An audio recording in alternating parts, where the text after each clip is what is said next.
welcome to podcast. I don't know. 9. Is it podcast 9? I believe it's it's either podcast 9 or 10. This is Eric. Gabriel, how you guys And doing? We've been away for quite a while now. We've had some things going on in both of our lives that has taken us away.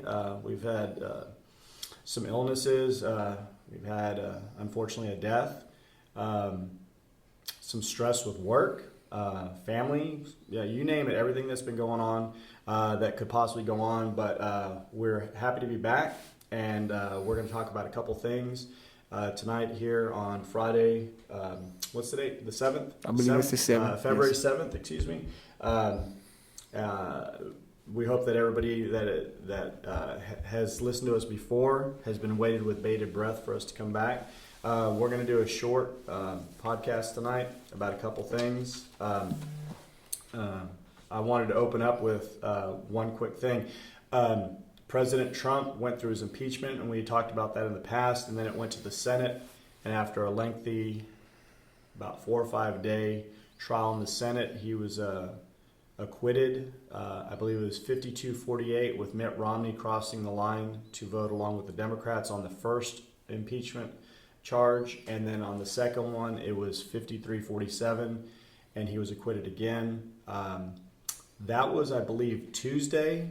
And then Wednesday, he gave his State of the Union address, and there was some fireworks there where he would not shake Nancy Pelosi's hand, who is the Speaker of the House. And then at the very end, you see Nancy Pelosi tearing up the papers of his speech. So, I saw a lot of people on Facebook and other social media that were upset about that, saying she was very immature and blah, blah, blah. And I was just like, you know what? I find both of them immature. I find a man who's in his 70s who wouldn't shake a woman's hand embarrassing. I find a woman who's 77 or 78 tearing up papers on TV. And they're supposed to be our leaders, Democrats and Republicans, and they're closing in on 80, and they act like 12-year-olds. And that's where we're at. And that's why America is divided, because we're picking sides and we're picking our own tribes. But that's another story for another day. But today he did fire 2 people that testified. They were called by Congress to testify. Colonel, what was his name? Colonel Vindman. He was the colonel who listened to the call with the Ukrainians. He was fired today. And then Ambassador Sondland, who met with President Trump and also met with the Ukrainians. And he also told his side that they were both fired late today by President Trump, which goes to show you, if you step across President Trump, he's going to go ahead and cut you. All they did was they swore under oath, and they told what they said was the truth, and they both lost. Yeah, but you can live with that. I can live with that. That happened to me. I mean, you get fired, but hey, I did the right thing, and doing the right thing still matters in America. It should, So that they both lost their careers today, and I'm sure that they'll be fine. They'll probably end up writing books and making millions of dollars off of that. That's just how America is. But we wanted to go ahead and jump right in. Before we talk about the unfortunate passing of Kobe Bryant and the other people on the helicopter in Los Angeles a week It's been over a week. Yeah, I think it'll be 2 weeks this weekend. Yeah. I want to talk real quick about the outbreak of the coronavirus. I know that some people make it sound like it's boring and it's this and that. As a teacher, I try to show the kids every single day a new updated version of the coronavirus, and I just checked the update today. When we started tracking it, it was around 6,000, then it jumped to 7,000, jumped to 8,000, and it went on. And I just checked tonight, and it said confirmed cases 34,439 in the world. The majority of them, 98 to 99% of them, are in mainland China. The problem with that is the Chinese have always been secretive, just like North Korea or Russia. And we actually don't, with the Center for Disease Control, we don't actually know how many people in China are suffering from this coronavirus. The Center for Disease Control, I heard, estimate that it might be 8 times what we're hearing. So the other day when we did the math, that would have been well over 160,000 people with it, but what we're hearing is 20-something thousand. Now we're at almost 35,000, and if you multiply that by 8, you're getting a really big number. You're getting close to 250,000 people. In the United States, we've only had 12 cases confirmed. Outside of China, I believe there's only been 2 deaths, one in Hong Kong and one in the Philippines. So all the deaths have occurred in China.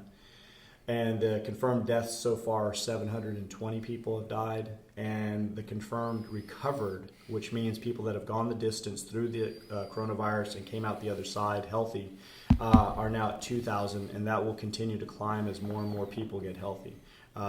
There's a news story today that the youngest patient so far in the coronavirus outbreak is a 30-hour-old baby.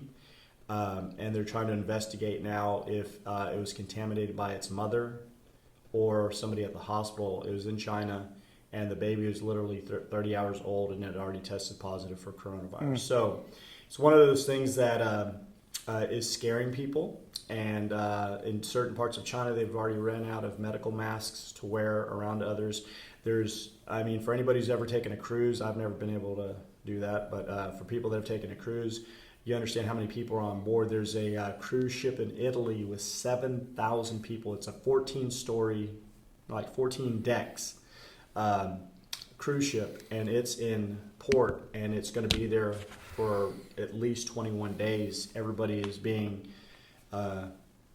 made to stay on the ship due to the fact that there were, they believed, coronavirus people on there that had tested positive. So because of that, you have 7,000 people that were on a trip.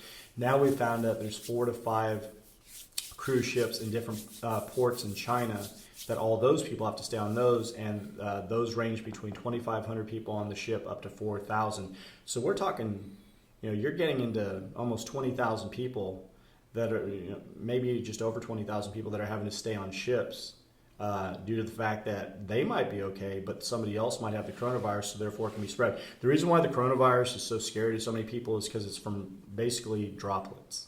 That could be spit, it can be snot, cough, and if you cough into your hand, you shake somebody's hand, it's extremely easily to transfer it, and that's what's scaring people, because if you're on an airplane, you cough as you're walking down to go to the bathroom, you're spreading it right there. So that's why planes that are now flying into the United States from areas that might have Chinese travelers on it, or Americans, or anybody that might have been in China, they're being diverted to Air Force bases to basically quarantine these people. So it's not invasion of body snatchers. It's not the Black Plague or anything, but it is a concern due to the fact that we there is no Tamiflu, or there's no flu shot that you can get for this. It's a virus. It's going to have to run its course. The one thing that I tell my students when they get scared about this is, number one, there's only 12 cases in the entire United States, and there's 330 million Americans. There's none in Texas that we know of, but this year alone, the regular flu, 3 people in my immediate family, my wife and 2 of my boys, have already had it. The regular flu, 15 million Americans have had it this year. So when you freak out with, oh my God, there's 34,000 coronavirus flu-like people, that's a minuscule number compared to 15 million Americans that have had it already. Not the coronavirus, but the flu. And nobody's jumping in the air doing, oh my God, there's an outbreak, because it's flu season. Everybody gets the flu. The difference with the coronavirus is there's no remedy that they know of right now. So we talked a little bit about that. And the main thing that Gabriel really wanted to talk about, and as we talked over the last week or two, and we're going to try to set up this podcast, is we're going to try to set it up to where we could talk about the passing of the Laker great Kobe Bryant. Unfortunately, we know what happened. It'll be 2 weeks, I believe, this Sunday coming up, that the accident happened out in Los Angeles County, and it shocked the basketball world. There was numerous tributes for him. There was his daughter had told Kobe that she someday wanted to play at the University of UConn. So the next night, UConn had a basketball game, and his daughter, what was her name, Gigi? Gianna. Yeah. She wore number 2 for her select basketball team that Kobe coached. That's where they were on their way when they had the accident and died. They made up a UConn jersey for her and put it on the bench where nobody could sit, and it was, they had 2 roses or something. I think they're in memory of her. And then there was players that would take 24-second violations in the basketball games for his number 24. There's players that were not going to wear the number 24 anymore. I believe the Dallas Mavericks retired the number 24 for Kobe Bryant. So there was a huge amount of emotion and outpouring of grief by everybody in the NBA and millions of basketball fans. But I'm going to let Gabriel talk a little bit about this because he definitely has different views on this outside of the realm of basketball and just Kobe the man. Well, I'm glad to be back, right? To be doing this podcast. Heck yeah, I've got to hang out some more. But, I kind of focused. Well, first of all, when I got the news, my nephew had called me and he said, "Hey, did you hear about Kobe?" And I said, "No." And he said, "Kobe passed." And I was like, he passed and he passed away. And I was like, and see, Grant, my son, no way. He came in, he's all, Kobe Bryant passed away, he died. I was all like, shut up. And I thought, because Grant jokes. And then Jacob came downstairs and he's all, Dad, Kobe Bryant was evidently a helicopter accident and died. I was all like, now it might be real because Jacob's. Well, then I checked on ESPN. I was actually driving. I pulled over and I checked ESPN. There was nothing. I waited like 2 minutes. There was nothing. I said, where'd you get it from? And he told me the source that he had gotten it from. And I said, it could be fake. We don't really know nothing. And then a few minutes more passed. And then I think about 10 minutes passed or so, maybe 10, 15 minutes. And then it pops up on ESPN. And I'm like, oh, my God. And so I started kind of, following. And, I was a Laker.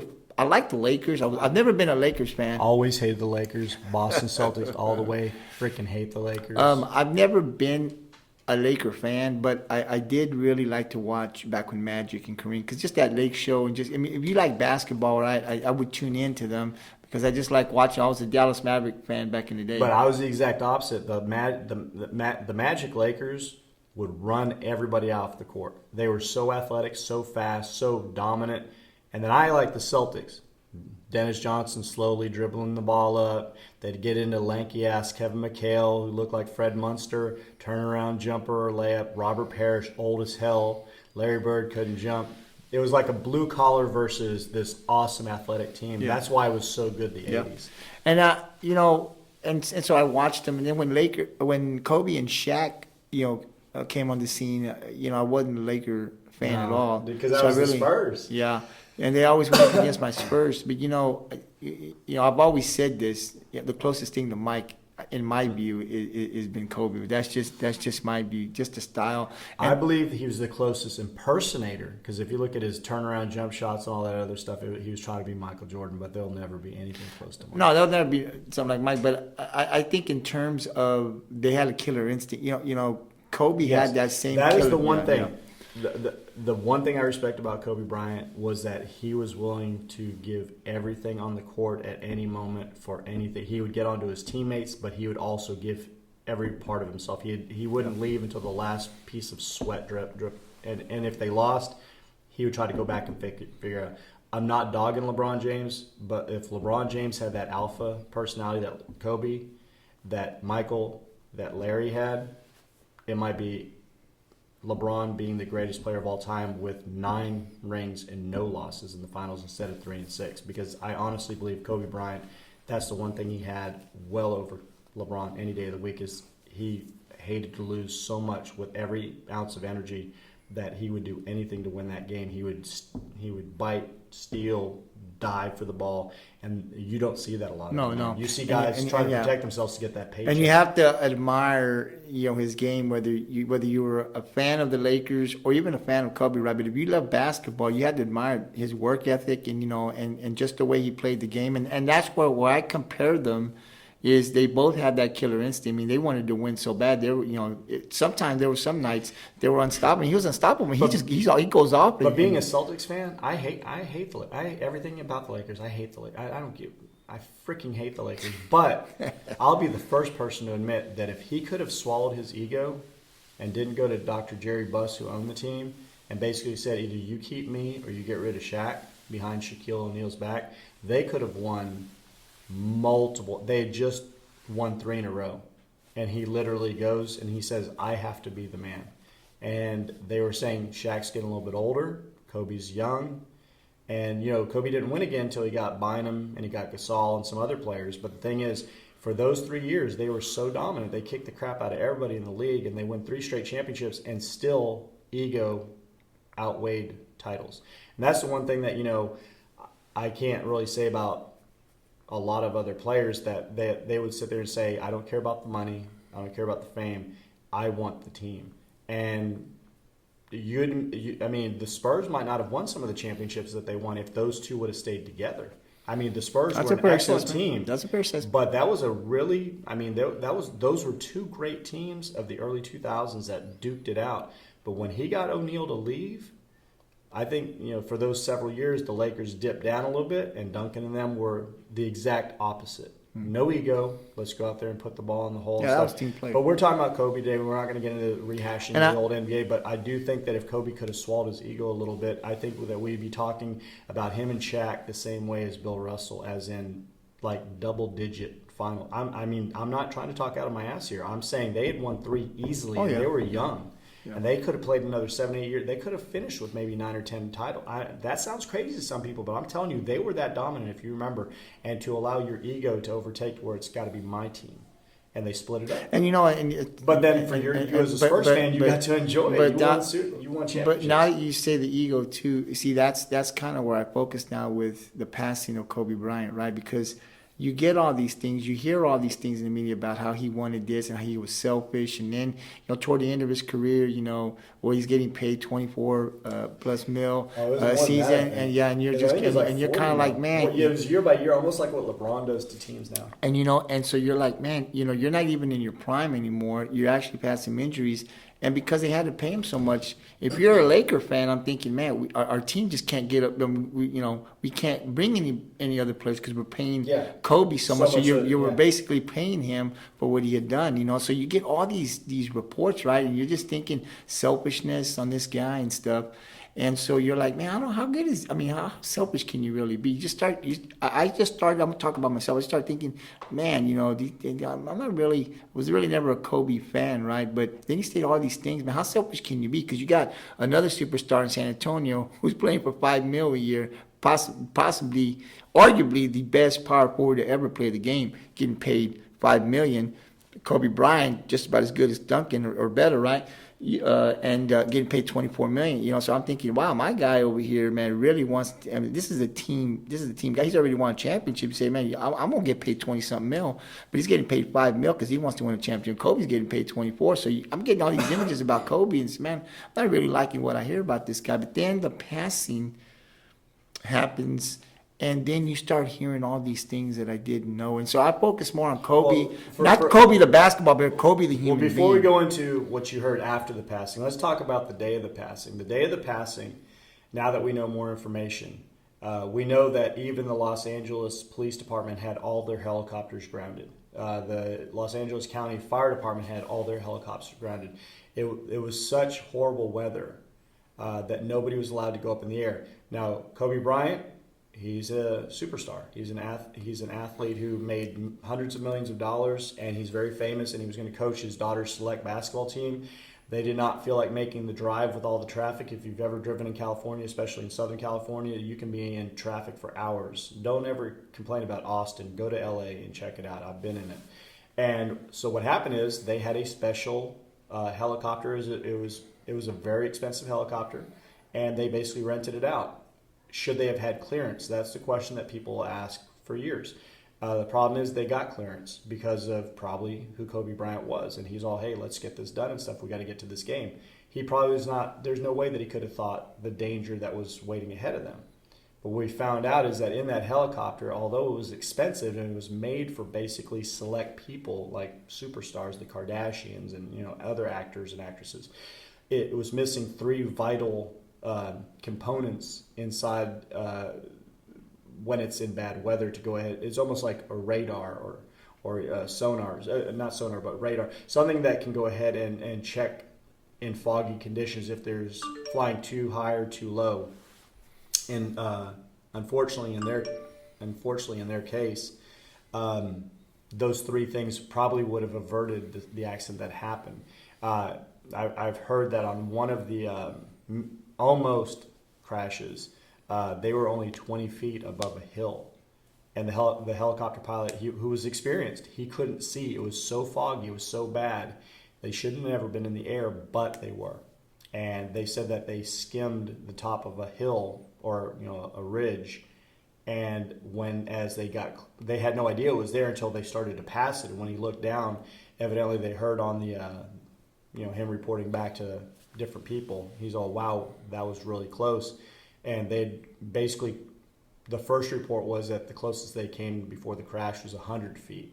But it was actually 20 feet, what I heard later. And I mean, we're talking about, that's really, really damn close. But by that time, they're in the hills. There's no safe place to land. And it's just complete fog. You can't see anywhere. So they were flying into a danger zone. There was nothing there. They couldn't tell where they were. And I'm sure he tried to keep the people safe. I'm sure Kobe and the other people that were there with their other daughters were trying to keep them, hey, everything's going to be fine. Don't worry about it. But they were probably very, very intimidated and second guessed going up. They probably still never thought that they were going to go down in that weather. And unfortunately, that's what happened. But, we can talk about Kobe after the fact, after he passed away and the people that passed away. But they should have never gone up that day, and you can't take it back. And it's just one of those things where it's horrible, and it was due to the weather, and it was due to maybe thinking, don't worry, I can still fly this helicopter. And it's just, I think you can't blame the pilot, you can't blame Kobe, you can't blame celebrity. You just have to say it was just a mix of bad things that happened, and unfortunately, we had 9 people taken from us way too early. And I think what happens too, Eric, is, you get to a point where we drive in the fog all the time. I mean, there were times that, I remember in a flood, it's raining, it's flood, and I'm going an hour to work, and they're telling us, don't go. It's really dangerous to go. And I recall one time, and it was flooded. I got out of the house, I got into the car, and I drove all the way to where I needed to go. It's about an hour, a little over an hour drive in this weather. It was crazy, and going in there were times I was going down. I just didn't know how long I was going to go. But you were driving. I was driving. But think about this. A helicopter can't slow down like that because it'll lose the ability to stay in the air and it'll come down. So he had to keep it at a certain speed. Yeah. And then if something comes up, it's too late. The point I'm making is that, you've done it before. What's one more time, right? So I'm sure that that wasn't the first time that pilot had been in some fog. I mean, I'm sure they've done it before. And Kobe just kind of like, this is kind of like my car. He used it for many years. Yes. He felt very safe in it. Extremely safe. Yeah. He had been in it before. I'm sure there was some bad weather and they had done it before. So, we don't think we're going to have that accident, obviously. So we've done it before. We're just going to get there. It's going to get me there. He was the Mamba. There's no way he would have put his daughter and these other people in there thinking, hey, it's really bad weather. If he knew, if he had any type of sense like that, I'm sure he would have just not gone. Right, because he had his daughter. But, you go. Excuse me for coughing, but I've got a little. You go and you do that many of times. Over so many years, you're like, we're just going to get us there. And then this accident happens. And you're absolutely right. It's no one to blame. I think if it was Kobe alone on it, you could maybe say, because of such, since he was, growing up with a dad who was in the NBA, growing up in Italy, growing up as a high school phenomenon, going straight to the NBA, being a top pick, having an 18 or 19-year career, setting all these records and stuff, there's going to be a little bit of an ego there. And I think if it would have just been him on the helicopter, you might have said maybe he pushed the envelope a little bit because of, hey, I'm the Mamba, I'm freaking Kobe Bryant, and he didn't probably think, I'm untouchable, I can't be hurt. But when his daughter's on board and those other little girls and the parents, I don't think there's any person in their right mind who would say, hey, it's really foggy and we could possibly crash. Let's do it. I don't think that ever entered his mind. No. I think he thought it was a helicopter that's completely safe. It's 100%. And I trust his pilot. He's not going to just have some random guy. This is going to be a guy he's used before. Mm-hmm. And he probably never once thought this is going to be really dangerous. No. And he probably talked to the pilot. The pilot probably said, I've flown in this stuff before. I'm sure they have. And I don't think until they probably got deeper, higher up in the atmosphere that it really hit. This is really bad. No. This is so thick. I don't know what we're going to do. Yeah. And you can't tell that to the kids. That's going to scare the kids. No. So you're like, oh, don't worry. And I can't even imagine those last seconds. I can't imagine it either. And it's heartbreaking, because of the 9 lives that were taken, all of them, and then the young girls also that were taken so early on, in this life, and we can never really explain why these things happen, right? But as I was saying earlier, when you move in and the passing occurred, and then you hear all these stories about Kobe Bryant, right? And so, as a Catholic, you hear, I never knew he was a practicing Catholic, and so I'm like, wow, Yeah, I'd never. like, man, like he's a practicing Catholic. And then, It never came up when he was, Yeah. And the thing about it, it didn't come up until he died. Right. And the thing is, the reason why it came up is due to the fact that that was one of the last things that they did before they left on their trip. Right. That they went to mass. Right. And when that happened, then everybody's like, "Oh wow, he's a churchgoer." Yeah. And then they said, "Oh wow, he's a Catholic." Yeah. And so it jumped from point A to point B to point C to where people were like, and they started, instead of just saying, "Oh, basketball player," they're like, "Human, Yeah. man, Yeah. father, Yeah. husband." Yeah. And that's, I think, why people were so saddened by it. And Is that they're like, they started seeing him as, instead of this phenomenal athlete that you love to hate, or you pulled for, you rooted against, that it was a dad, and he was with his daughter and friends and her friends, and that he was religious, and he went to mass and he took communion, and we stepped back as a society and said, this is not an NBA player anymore. This is bigger than that. Well, they're talking This is a about dad. Kobe Bryant, the human being, not Kobe Bryant, Right, the guy and that's on the what court. we're not used to. And it was very interesting because even some of the stories that I read was like a lady who was sitting in the pew right next to him, and she said, I had to kind of keep my veil on. I read because I didn't want to focus on Kobe. I wanted to focus on the good Lord, right? And she said, but when they go up for communion, he would be at the corner. He would step back and let everyone, or the females, come in front of him, very respectful, and let them in first. Something that's taught to you old school. Kids probably aren't taught that today. And then kids that, would see him, young kids that would see him at the church. And there was a boy that went up and talked to him, and he talked back to the boy. You just said something really, really interesting to me. And it seems today, and I think anybody listening to this podcast, and I hope some more of you guys are still with us, I think that Gabriel and I would agree with this 100% of the time. In today's news cycle, we always look for the worst. We report the worst. These people that attended church with Kobe Bryant, who knew he was a practicing religious man, why wasn't that ever out there? Well, I think it was. He had to die before Right. we heard about his belief in the Lord and going to church and trying to raise his family the right way and making sure his daughter went and all these other things. So the thing is, we have to hear about prostitution. We have to hear about drugs. We have to hear about all these things when it comes to athletes and, steroid abuse and stuff. The thing is, Kobe was no longer on the center stage playing basketball, so why didn't somebody ever say, let's catch up with Right. Kobe Bryant. Let's see what he's doing. Oh, the man is a practicing Catholic. He's going to church. He's very faithful to his wife. He's faithful to his children and stuff. You know why? Because that's boring to some people. Right. They want to hear about the bad things, and that's what that's like a sore on America's soul. But you gotta also- instead of, I'm not saying always just talk about But you also puppies and roses, gotta look at it. It wasn't just his practicing Catholic and what some of the stories came out, but it was also the people that he would text. he touched. He touched. There were people that came out and said, you know what? I mean, I know Kobe, but I didn't know him that well. But when I had my surgery, and he found out, he would come out and he would send a text.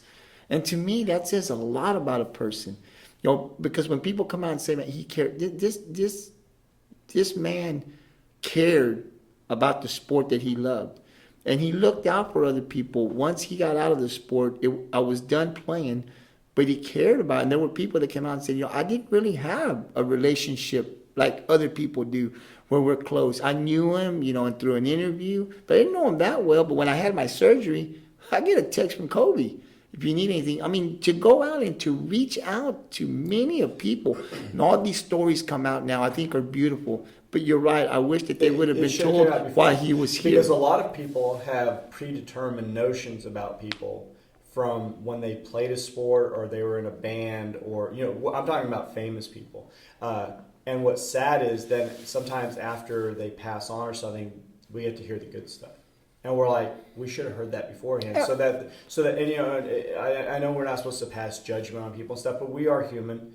and we are not perfect. So what happens is when we hear about a person doing this or doing that, we're like, man, that's not a good guy or something like that. But then if they do redeem themselves, if they do change, we don't hear about these things. We don't hear about the change, right? And then they die, and then we hear about how great a person might have become, but it's too late. You can never sit there and send them an email, or you can never sit there and reach out to them and say, I know that I hated you when you were with the Lakers, but the man that you become. The respect that we have for you I'm as a proud of husband, you. as a I'm father. proud of what you've done now. Absolutely. And you'll never meet me, and I'll never meet you. Absolutely. But as a Celtics fan, I want to give you props. Yeah. And he might never even see the email. But the thing is, maybe he would see that email if I would have sent that, if I would have heard about these great things. And I would have said, I hated you when you were with the Lakers because I'm a Celtic. But as a man, I respect you. Absolutely. As a father, off the court, as a husband, as much as I was scared of you on the court. Yeah. When you were on the court, I feared you because I thought you could take from my team. But off the court, I didn't know you. I didn't know anything about you. And now that I know these things about you, I want to say I think you're a good person. People didn't get to do that. And I also think with Kobe Bryant, though, we tend to, because we're so, in love with the game, and we put these guys on a pedestal, and we make them be like God level, like he could do no wrong, but he's human. He makes mistakes. And when he got off, he also talked about how happy he was that his daughter was going to I kind of saw an interview that he had where I guess he was saying that people were saying you need to have a son. He has 4 daughters, right? And so I don't have a son. He's all. My daughter comes out. Someone says you got to have a son so that you can keep this legacy going. And he says my daughter comes out there and says something like hey, I got this. And so we see all these things, and it's a death. I think I remember him saying something that they showed in an interview. He's all, I don't know. I don't want to misinterpret what he said, but he said something to the effect of, I'm a girl's dad.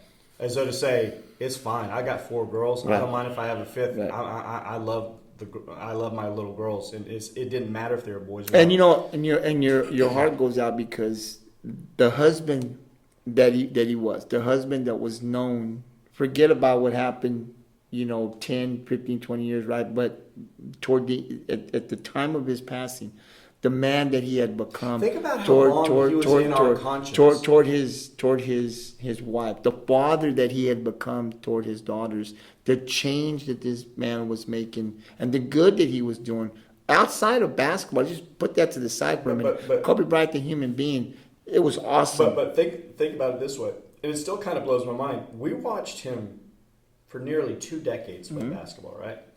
And when he died on that Sunday, he was only 41. Right. He was only 41. Right. That's hella young. Yeah. All right. Michael Jordan this month, because he has the same birth month as I do, he'll be turning 58. And like everybody considers, Jordan the greatest of all time and stuff. And Kobe even said he emulated his game after. Well, I told you, I thought he was. But the thing is, 58 is still not considered that old. Nope. It's older. You're slowing down, but 41, you got your whole life ahead of you, and it's just gone. Just like John Lennon. I remember when I was a little kid, I didn't understand what was going on because I was like 8, and my mom and dad said, well, he was a really famous musician with the Beatles and stuff, and he was shot and killed by this man.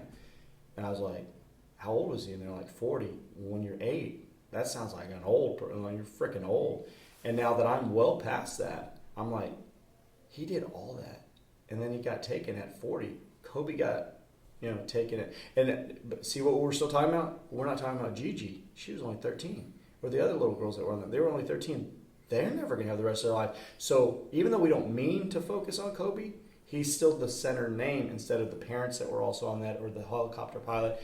And that's just the way that we're built as humans. Since that's the person we know as Kobe Bryant, we end up talking more about him because we don't know Gigi and we don't know her friends and stuff. But those are little 13-year-old girls. Absolutely. They're never going to go to high school. Absolutely. Never mind marriage and kids and stuff like. They're never going to. And I think we don't focus a lot either on the families that were left. So we talk about Kobe and the daughter, but there were 3 other girls. You got to remember, 2 The older daughter will remember Kobe. The other two, the three, I think They're are very young. they're never gonna. Their memories of their father's gonna be through video, through what we see, right? They're never gonna remember, or his wife that they have that emptiness, or the son, the husband and the wife and the daughter who left the son and daughter. I mean, half of their family's gone. Their parents and the little sister's gone, or the coach that passed on and left the husband and the child,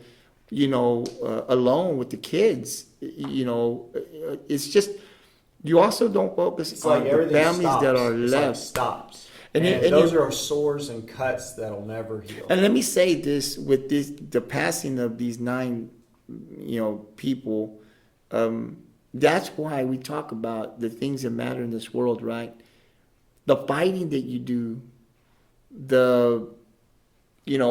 something small happened. I ain't gonna talk to my brother or sister for 20 years. It doesn't matter when stuff like this happens. I mean, there's rumors. Well, there's outlets out there, news outlets saying that Kobe didn't have a good relationship with his parents, and he did. And to me, all that stuff doesn't even matter because see, like we were that talking was about, that. it's I mean, this has got to be devastating. Whether it's true that they didn't talk, whatever. This was their son. But like what I said, to preface it, what we said was how the media likes dirt. Absolutely. So what happens is we have dirt. Kobe dies, and you see this outpouring from LeBron and Mark Cuban of the Mavericks, and all these NBA teams are. I think Trae Young changed his numbers. So you have the young guys, you have owners, you have all these people coming together trying to, they're mortified that Kobe, this huger than life athlete and star, is gone. But then, like how you said, it hasn't even been 2 weeks, and then what happens? The dirt starts coming back. Did he really get along with his father? Did his parents? Why are you going there? Yeah. Does that really matter? He's gone. Yeah. You The can't public don't need to You know can't that. sit him down and have an interview and say, "Do you love your parents? Do you have a closer?" It's gone. It's over. So why even dig that shit? I mean, there's no reason. Excuse my language, but I didn't even know that was going on. I've gone on. I had seen on the outlets that he was real close to his sisters, but that he wasn't. See, why are we going there? Why are we going He there? wasn't on He's speaking gone. terms, right? He's gone, and we should be. And to me, we it should doesn't be- really matter if he did or didn't, because the bottom line is, you can have the mom and dad, Kobe's mom and dad, they love this son. Bottom line, doesn't matter if we're talking or not. There's disagreement. That's our son. We love him. That's his parents. He loves them, and that's really all that matters. And so I'm glad, even though it was toward when his passing, but it was really, really good to hear those stories on Kobe. It changed my whole outlook on how I looked at him. I really never knew Kobe the human, though. Only knew Kobe the basketball star.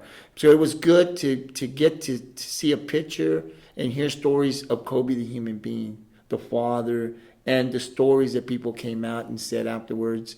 It was awesome to see, because I didn't have that image of him. To me, it was like, man, this guy was selfish when he played. Yeah. Just thinking about money and all the stuff that you had heard in the media. And as a Celtics then you fan, come out I like always this, you're took like, anything whoa, that was wait a negative minute, about him, man. and I'd be like, it has to be true. Has to be true. Has Yeah. to be true. And it's just because if you really root for a team as much as I do with the Celtics, if I hear something bad about the Lakers, it's true. And I'm not going to sit there and say I believe it 100%, but I'm going to want to, just because I hate him What's so the way much. the media portrays you, man? Yeah, but with the way he'd like snarl at people and scream at people and do different things, I'd be like, he's a punk and stuff like that. But the thing is, that was just his competitive side. As you get older and you realize things, you're just like, he was broken from the same mold as Michael and Wilt. The competitiveness to it. Not Wilt, I'm sorry. Wilt is the same mold as LeBron. Wilt was worried about stats and looking pretty. You got Russell, Bird, Magic. I would even go as far as say Duncan. There's a handful of guys that just could not stand losing at any cost. I mean, I don't care if they're playing dominoes, checkers, The basketball. competitiveness, They had to the win competitiveness everything. that you have inside of you. And I'm not saying the other guys aren't competitive, but they don't have that. No, well, see, when you talk about Mike and Kobe, though, there's a killer instinct that Both these of them. boys have, these Yep. guys have, and man, they just go to a different level. These two can go to a level that no other people can't go to, and you just see it in their game. You see it, in their facial expressions. I mean, get out of the way, man, because they're going to be unstoppable. They got on this ride that when they were unstoppable, they were unstoppable. I mean, I'm talking about these two guys. I know Magic and Bird was unstoppable, but these two guys, their game was physical, man, and they put their bodies through some pain, but they were going to win at any cost, and you could see it in them. And that's one thing I always respected about Kobe. I'm not a Laker fan, and I wasn't a Kobe fan, but man, if you love basketball like you and I do, right, you got to love this guy. And even though you didn't like the team, but you knew he was coming on, you wanted to tune in and watch him, like him because man, I hated tell you, him, but I respect him. absolutely, you respect And I this game. feared him. Yeah, And that's the difference, because Kobe Bryant, never met the guy, don't know the guy, never, but he would probably be the first person that also look at you and say, I don't care if you like me, yeah, he didn't care. but you're going to respect me. Man. And that's what my mom used to tell us as kids and stuff. You don't have to like me, but you're going to respect me. right? And that's the way Kobe was. And that was his way. And that's the way Michael was. yeah. He tells his own teammates, I don't care if you like Yeah. me, but you're going to respect me.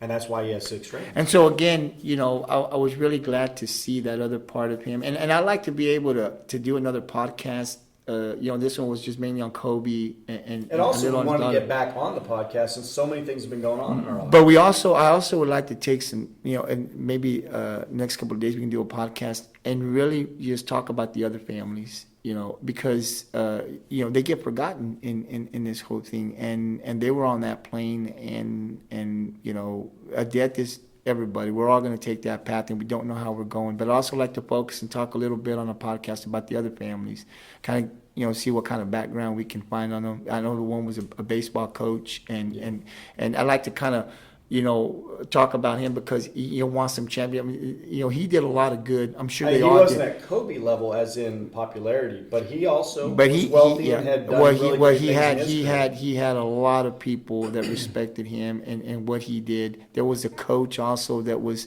there. So I don't want to just focus. I want to be able to get, maybe we can do some research and we'll get down and talk about these other families, because, you want to celebrate their lives too, and you want to be able to talk about some of the things that they did. And then of course the young girls, Kobe's, Gigi and the other girls. That's really, I think, what really hurts, because they were so young, full of life, and big dreams, and you'll never know why this happened. You just got to have faith and trust that there was a plan in place, and just got to trust God that He knows what He's doing. And the way you feel now, it's kind of like, how could anything good come out of this?